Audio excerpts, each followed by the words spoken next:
Welcome to Revive Ministries Podcast. Today we continue on the topic. This month is Mental Health Awareness Month, and last year we had the same title, Remembering Our Wellness. Remembering is a very human thing that we struggle with. You just look at our calendars, and in mental health is no different. And sometimes the topic can and may be very distressing. Culturally, the significance can be overwhelming. Shame, distrust can come hand in hand within any community. Today, we start this month off with a new guest, Danielle McDowell. Thank you so much for joining us and just sharing and continuing the conversation. And I really appreciate you taking your time. Thank you for having me. I really appreciate you. I will give you guys a heads up that I am still fighting some symptoms from COVID. So I sound a little scratchy. But That's this okay. topic is so important to me that I really needed to be here to talk to you today. Well, I appreciate it even more. No one likes to push through when you're not feeling well, but I am as passionate. I really appreciate you sharing your insight with us. Disclaimer for those listening around the world, and in the US it's 1-800-273-8255. It's National Suicide Prevention Lifeline, but I do believe they're going to be 988 coming up soon, but I'm not sure when that's going to actually be pushed all the way through. But I want to encourage all those listeners around the world to find what's available when it comes to resources, what comes to support. It looks very different. Recovery is different for each and every one of us. So I want to, I always say this, Danielle, people say it better than I have. I always have. So I think I like to piggyback on people who've said things very insightfully. David Spangler said it this way. Some people think they're in the community, but they are only in proximity. True community requires commitment and openness. It is a willingness to extend yourself to encounter and know the other. What comes to mind when you hear this? Connection and the importance of connection and having genuine relationship with people, Mm-hmm. and also village. Like Mm-hmm. the need to have people in your village that Mm-hmm. are there for you in good and bad times. Mm-hmm. Definitely thinking about connection and village when I hear that quote. And I also I had someone else on, and I was obviously speaking either with those my friends or colleagues, whatever. The idea is that sometimes the hardest conversations, the most uncomfortable ones, are the ones that we need. Like a lot of times, the comfortable ones are not. I don't grow much from my comfortable ones. They're easy to go, but like the uncomfortable ones sometimes shed light. I'm Mhm. going to share a few questions, and then I'm going to share my side, in respect and not to be those who are suffering, peers, families. And of course, we're remembering Mental Health Awareness Month, but, unfortunately, there's times when people have lost. People had a lot of pain. And the question I kind of dabble in today is, why do we remember pain? Why do we remember loss? And why do we remember complete suicides? I would say this for me, and it's a heavy topic because I'm not minimizing those who have lost. For me, it's because of the people. It has to be the people. Sometimes we make it so complicated. We have all these lists, but any story. It's funny. In the beginning, when I was a kid, I was told things in stories sometimes. Kind of lessons. This is what happened. We receive information through stories a little bit more. We connect, like you said, a little bit better because we understand the character. It's very human for us to make mistakes. And I feel when it comes to mental health, it's all about the people. Like if it wasn't about the people, it wouldn't be such a big topic. And the thing that I love about this platform, and I love having you as a guest, is that we're allowed to continue this conversation despite it all. you know. Yeah. So Danielle, Hmm. how would you what would you say?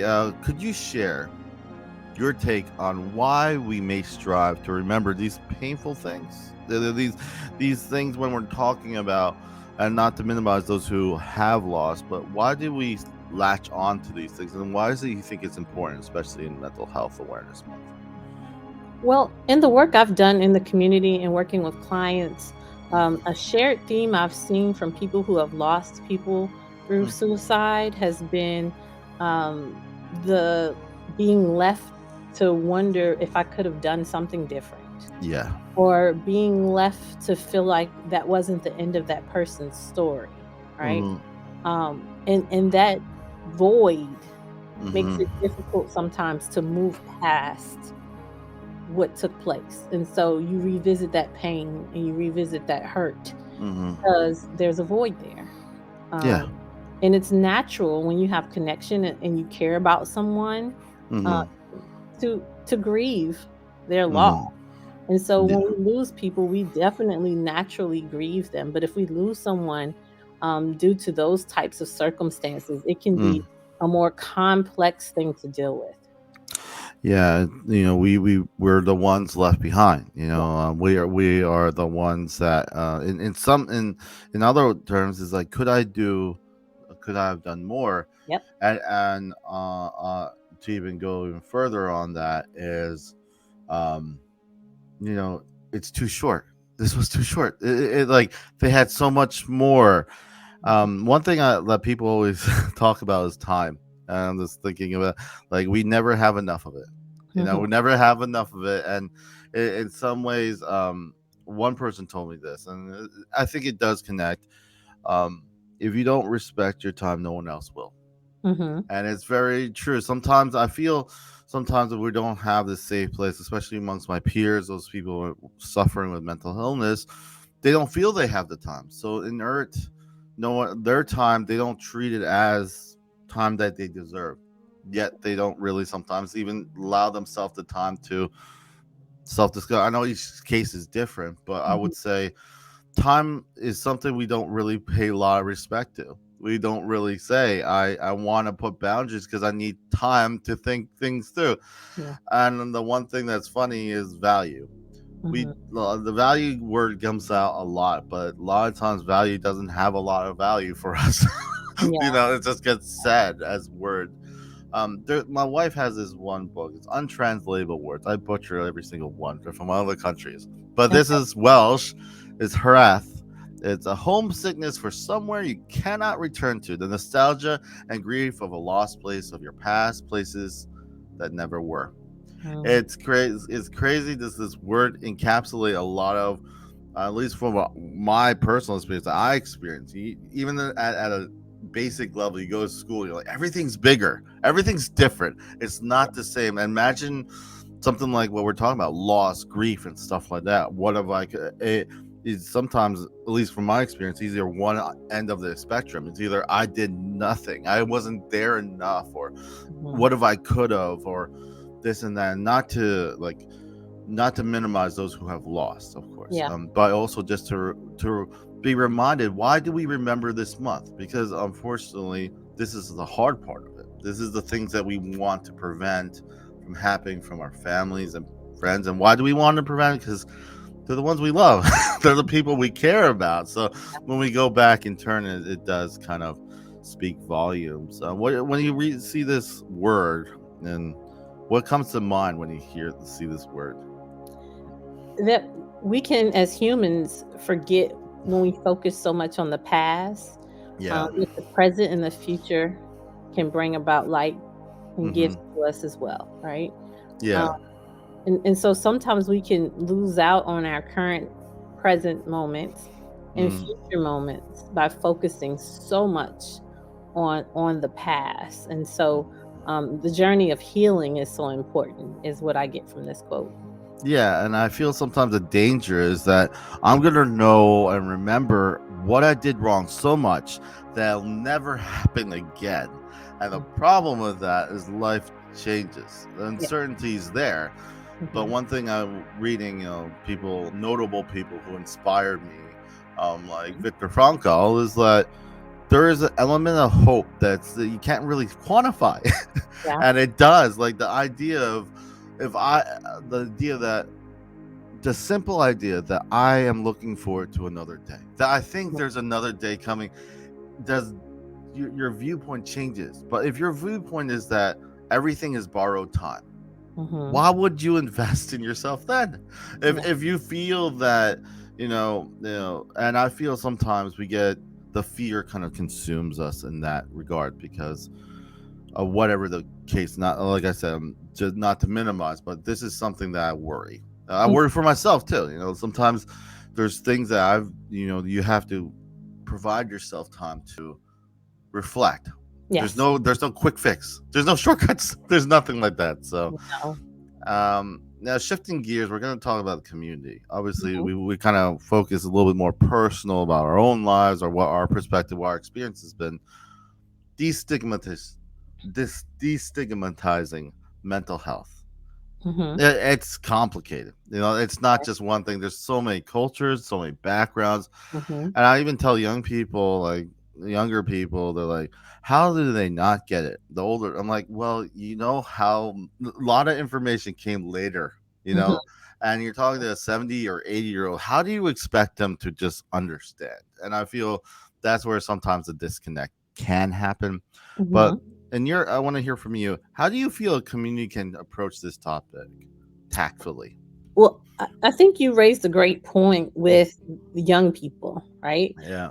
Because they see things differently. So Mm, I focus my energy on those who are interested in learning more, right? mm-hmm, mm-hmm, And one of the benefits of technology now and opportunities like this interview is we get to connect with people all over the world with mm-hmm, all different types of cultures, understandings, and we can share information and insights. And I think mm, as a community, as we learn more about mental health mm-hmm. and we pay attention to how just as important it is to take care of your physical health, it's Mhm, important to take care of your mental health. mhm. And we change some of the visual misrepresentation of mental health that we Yeah, see. There was a time growing up, I remember in the early 90s, where when you saw people and they mentioned mental health, they were either psychopaths, yeah, right? Or they were like super like jumping off walls, needed to be placed in an mhm. institution. And Yeah, yeah. those visuals were not helpful. They No. continue to cause additional stigma. But now we're seeing shows like This Is Us, Mhm, where they highlight some mental health challenges, mhm, and you can see people in your family that could be struggling with anxiety, who mhm, can be struggling with depression, right? mhm, mhm, And that normalizing and also connecting with different generations will help us to continue to destigmatize the mhm. views that we have as a culture around mental health. Yeah, I like you were to use the word normalize. It's one of Mhm. the things that I always kind of really try, especially de-escalating a situation, is normalizing emotion. Even though I don't know the situation, I don't know. Like honestly, if we're really being honest, the one thing I will not say is that I understand what you're going through because I Yeah, don't. I yeah. do not, but I understand what it feels to be sad. I Mhm, understand how it feels to lose someone, or like even mhm. at the very most. But I don't understand. I will never understand what you're going through. And Yeah. for me, I feel that it's a unique place to be because Mhm, sometimes we want to, there's at least from my readings, there's a practical coping, which what I mean by that is that if my leg is broken, I need to go to the doctor. There's no like thinking or feeling about it. It's just gotta get placed. But at the mhm, same time, if I just lost a loved one. I can't mhm. do this. I can't have the same approach. I can't just go to the doctor and I'm gonna be like, okay, it's gonna be done. I will be fine in 3 days. Yeah. A lot of us now understand that, Mhm, but the common thread, I guess, before at least from my experience, is that the quicker you get over it, the stronger you are. Which yeah. really, Yeah. there's no quickness. Like there's a lot of insight and development and growth that happens when you lose someone. You lost someone that's no longer there. Yeah, Yeah. like, and I feel, we, I think people are, like you said, are starting to understand and normalize this idea that it is okay to not be okay. It Yeah. is, yeah.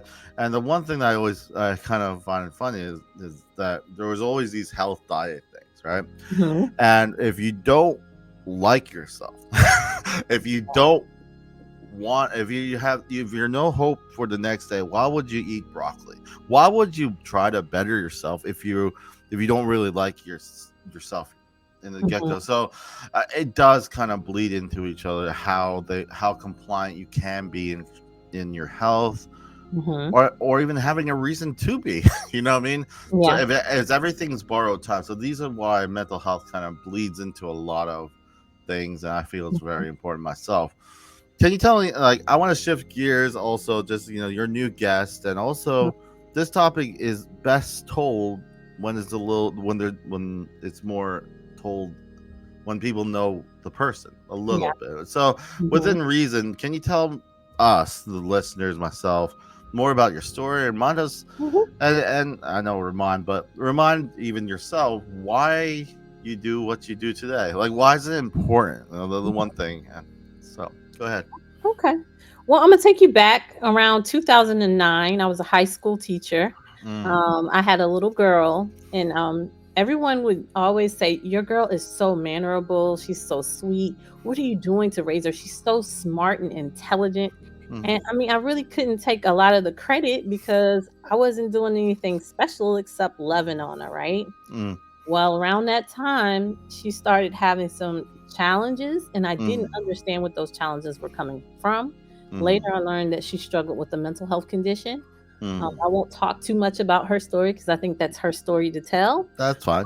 But as I was working with her, Mm, um, excuse me, supporting her, educating myself on how to be a best parent for her, mm, I, came around other parents who also mm, had children who were struggling, and as I was gaining knowledge, I just happened to share the knowledge with my community, and I mm, shifted out of the classroom room, and over the last 10 years, I've been working in the mental health community in some form or fashion. mm, I became very passionate about helping other people to normalize this thing mm, called mental health and mm, help people see the benefits of holistic care.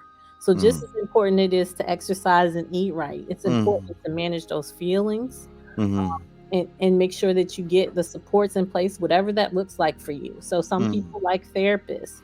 mm. Other people are like, nah, I don't really need to talk to a therapist, but my pastor is good enough for me. Yeah. Appreciate anyone who seeks out that support from your village to Mm, help you address your needs. So the passion for me is I was just trying to help my little girl, and along the mm, way, I've been able to help my community and mm. also help myself. Because Yeah. along the journey, I struggled too. It was a lot Yeah. things that took place that caused me to have my own levels of stress and Mm, anxiety and depression that you yeah. have to work through when you're supporting a loved one that's hurting, right?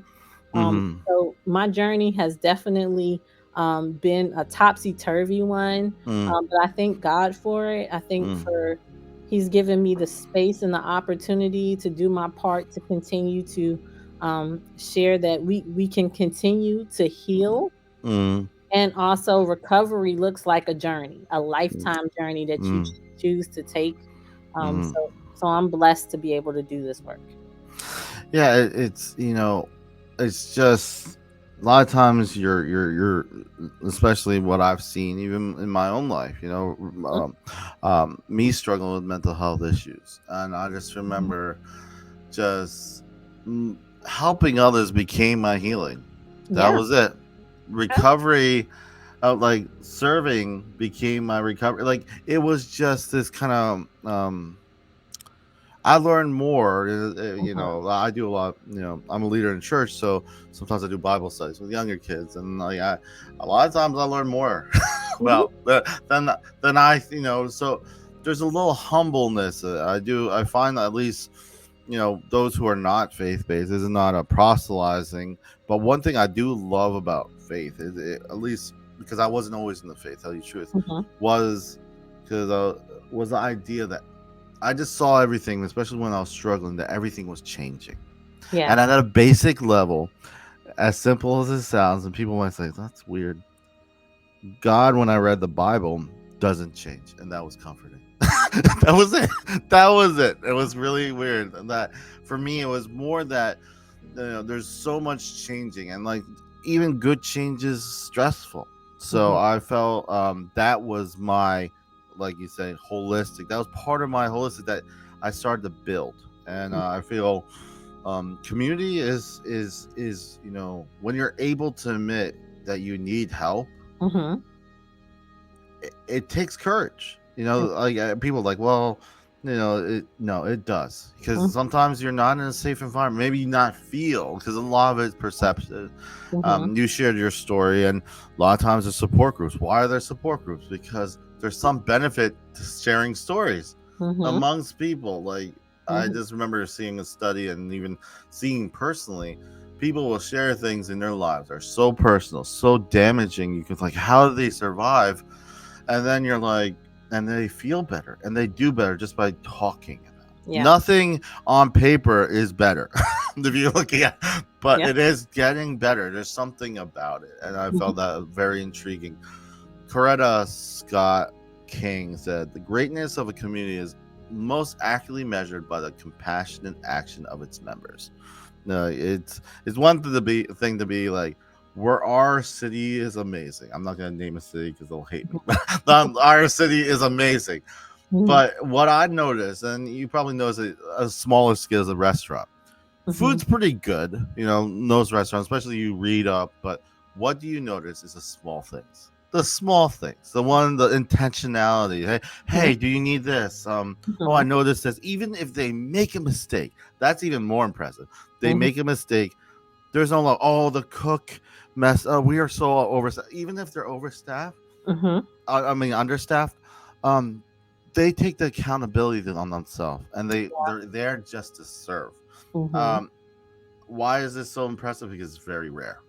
A mhm, lot of people are too afraid to be wrong, too mhm. afraid to fail, and I feel sometimes, especially in recovery, a lot of it is failing. A lot Yeah, of it's falling down, and then mhm, a yeah, lot of it's like wake up in the morning, and the best I could do is just take a shower. mhm, That's it. So I would ask you, in regards, why, we've been talking about, but in anything we haven't covered, why is community involvement important in remembering our wellness? Someone might be listening, be like, "Yeah, I know my wellness, I know what worked for me. Why is the community involvement so important, you think?" So humans innately need to be connected to other humans, right? Mm-hmm. Um, I think back to my psych days and how I learned that a child that's born, if it's not connected to another person, right, Mm-hmm. it won't survive Yeah. because we need to be connected to each other. Um, Mm-hmm. so if you feel that I find I'm just fine, I don't need to be around people, I would challenge that. I Mm-hmm. think that there are some people who are introverts and they need that Mm-hmm. quiet time, and I co-sign your quiet time, but you Mm-hmm. also need to be social, and Yeah. you also need to have that connection, and you Yeah. spoke to a lot of the big important reasons why. We benefit from sharing our story.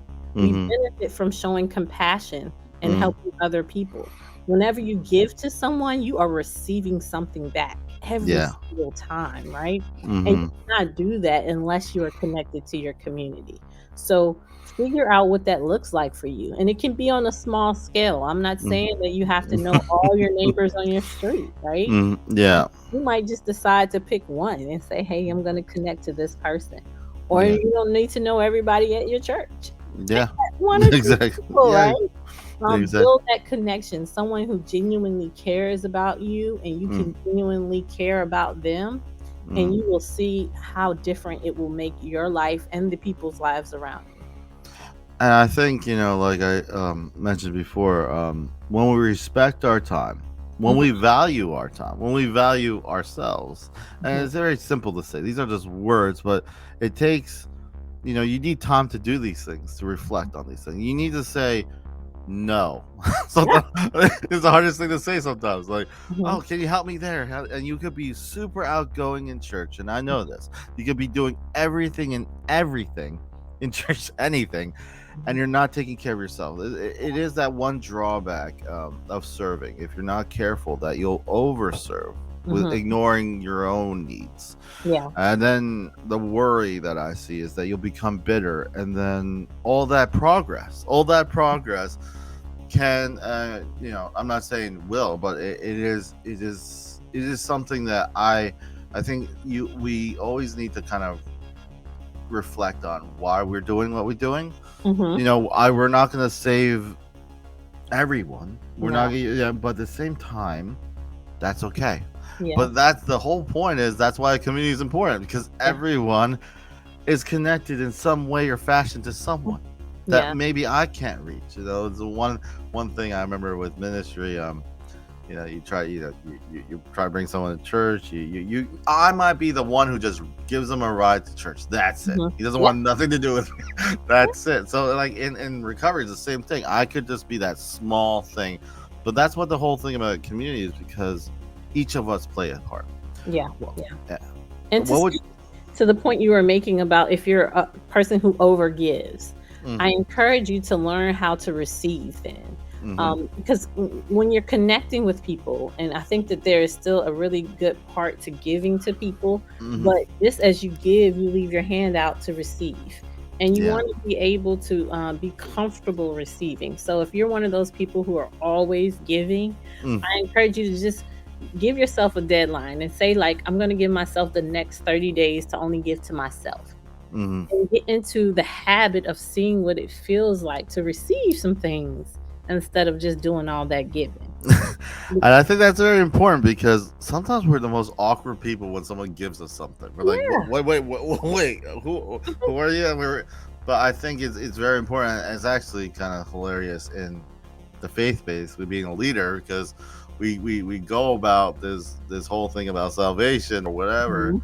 and we're saying, oh, God gave us this gift, but we don't like to receive anything. We Yeah. just want to give, because so it's what at the basic level, when you treat people not like as transactions, just as Mhm. people, Mhm. it does benefit you on the long run, faith based or not. I feel that it has helped me when I'm not looking at well, this person did this to me and it was positive, I need to give back. Just throw that away. Just do you, like, Mhm. help them. If you have an opportunity and you want to give, then Mhm. give. I feel that balance. I'm not trying to discourage those who give. It's just be one that you're also valuable yourself, and you Yes. have to have that time and be able to have those boundaries. Mhm. One question I have for you: what would you like people to remember? I'm asking everyone who's on this month. What would Okay. you like people to remember regarding mental health today, as we observe Mental Health Awareness Month? That we all need to work on our mental health. Yeah. So no one person should not be working on their mental health. I think sometimes there's this idea that, oh, that's not me, right? Mm-hmm. But if Mm-hmm. you have feelings, you have mental health, right? Mm-hmm. And your feelings need to be addressed. If you've experienced trauma, need to be addressed. We all need to do our part. So just like we all want to work on physical health, and we spend a lot of time talking about the physical, right? Mm-hmm. We need to also spend similar energy working on our emotional health, and taking care of that. So during this Mental Health Awareness Month, my thing that I share is everyone Mm-hmm. to work on their mental health. That's, and to follow up that question, how do you feel we can start today? How would you, like, if you were someone there, like, okay, you're telling me that we have to work on our mental health, what would you say to someone? You know, obviously each person's different, each Mhm. situation is different, but what do you think you would say to someone listening today, if you can? I would tell you to take pause, Mm, brainstorm, look over your life, mm, determine in the last 2 weeks what has been some things that has been troubling you emotionally. mm, And then what are some supports you can put in place to address the thing that's troubling you? And start there. Because as you unpack whatever happened in the last 2 weeks, I'm sure you will find some more things. Okay. So just make it small, mm, incremental steps. We don't have to mm, do everything overnight. It's mm. a journey. Yeah.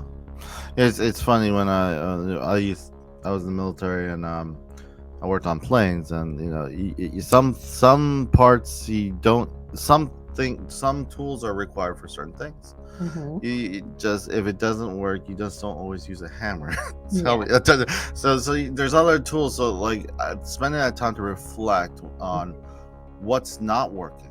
Like, Hmm. you're sitting there, you're like, well, I'm upset, and don't just muscle through. I encourage those listening, don't just muscle through. Give yourself time to reflect. It Yeah. won't be solved all today, Hmm. and that's okay.